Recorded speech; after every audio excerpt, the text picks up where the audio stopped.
திராவிட முன்னேற்ற கழகத்தில் வெள்ளி விழா ஆண்டை தலைவர் கலைஞர் கொண்டாடினார். பொன்விழா ஆண்டை நம்முடைய தலைவர் கலைஞர் கொண்டாடினார். பவள விழா ஆண்டை நீங்கள் கொண்டாடி இருக்கிறீர்கள். வைர விழா ஆண்டை கொண்டாடுவதற்கு எங்களில் எதிர்கால கட்சியை வழிநடத்துவதற்கு நீங்கள் ஒருவரை அடையாளம் காட்ட வேண்டும். திராவிடத்தின் எழுச்சியை தலைவர் கலைஞர் மறைவுக்கு பிறகு இந்த ஆட்சி மறுபடியும் மீண்டும் அரியணை ஏறுமா, இவர் முதலமைச்சர் ஆவாரா என்றெல்லாம் வெற்றிடம் ஏற்பட்டது என்றெல்லாம் பத்திரிகைகள் யூகம் சொல்லினர். அரசியல் தலைவர்கள் ஆருடம் கணித்தார்கள். ஆனால் அவைகளெல்லாம் துச்சமென மதித்து உங்கள் கடும் உழைப்பால் கழகத்துடைய கௌரவத்தையும் கழக தோழருடைய சுயமரியாதையையும் காப்பாற்றி இருக்கிறீர்கள்.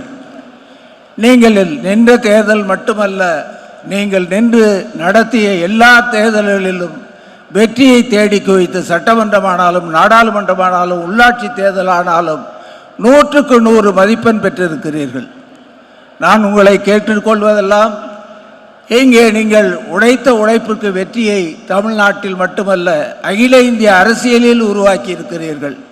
இன்றைக்கு இந்தியாவில் உள்ள எல்லா அரசாங்கமும் உங்களுடைய மாதிரி அரசாங்கத்தை பார்த்து தன்னுடைய அரசாங்கத்தை நடத்த துவங்கி இருக்கிறது.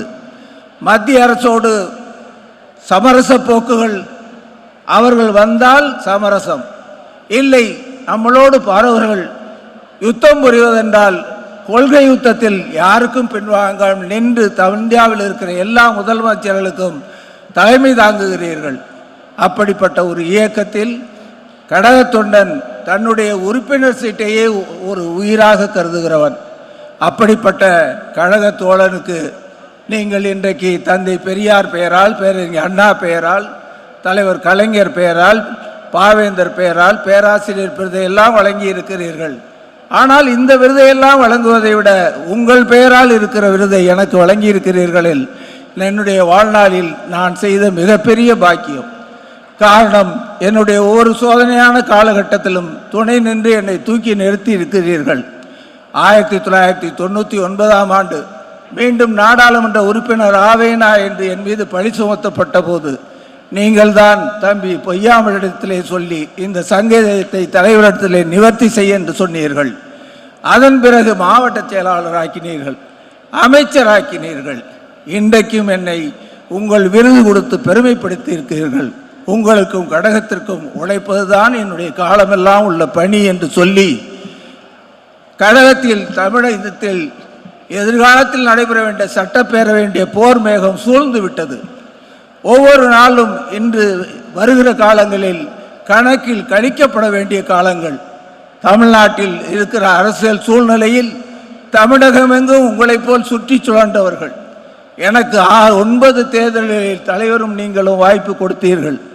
தலைவரோடு நான் தேர்தல் பிரச்சாரம் எனக்காக சென்றிருக்கிறேன். உங்களோடு தேர்தல் பிரச்சாரம் சென்றிருக்கிறேன். தம்பி உதயநிதியோடும் சென்றிருக்கிறேன். உங்களிடத்தில் பொதுமக்கள் காட்டுகிற அன்பு, கட்சி தோழர்கள் காட்டுகிற விசுவாசம் வேறு எந்த தலைவரிடத்திலும் எங்களை எல்லாம் காட்டுவதில்லை என்பதுதான் உண்மை. யாரை கழகத்தில் முன்னிலைப்படுத்தினால் பொதுமக்களை கவர முடியுமோ, கழக தோழனை வெறியோடு கட்சி வேலை செய்ய சொல்ல முடியுமோ அவர்களைத்தான் நான் முன்னிறுத்த வேண்டும். உங்களுக்கும் வேலையில் அமர்ந்திருக்க கழக தலைவர்களுக்கும் ஏன் இன்னும் தயக்கம்? உதயநிதியை துணை முதலமைச்சர் ஆக்க வேண்டாமா? பேராசிரியரை விட பெரிய மனிதர்கள் நாங்கள் யாரும் இங்கே இல்லை. பேராசிரியர் தலைவர் தளபதி அவர்களை எவ்வளவு பெரிய மனத்தோடு துணை முதலமைச்சராக ஏற்றுக்கொண்டார்கள். நாங்கள் ஏற்றுக்கொள்வோம். காலம் தாழ்த்தாதீர்கள். நன்றி, வணக்கம்.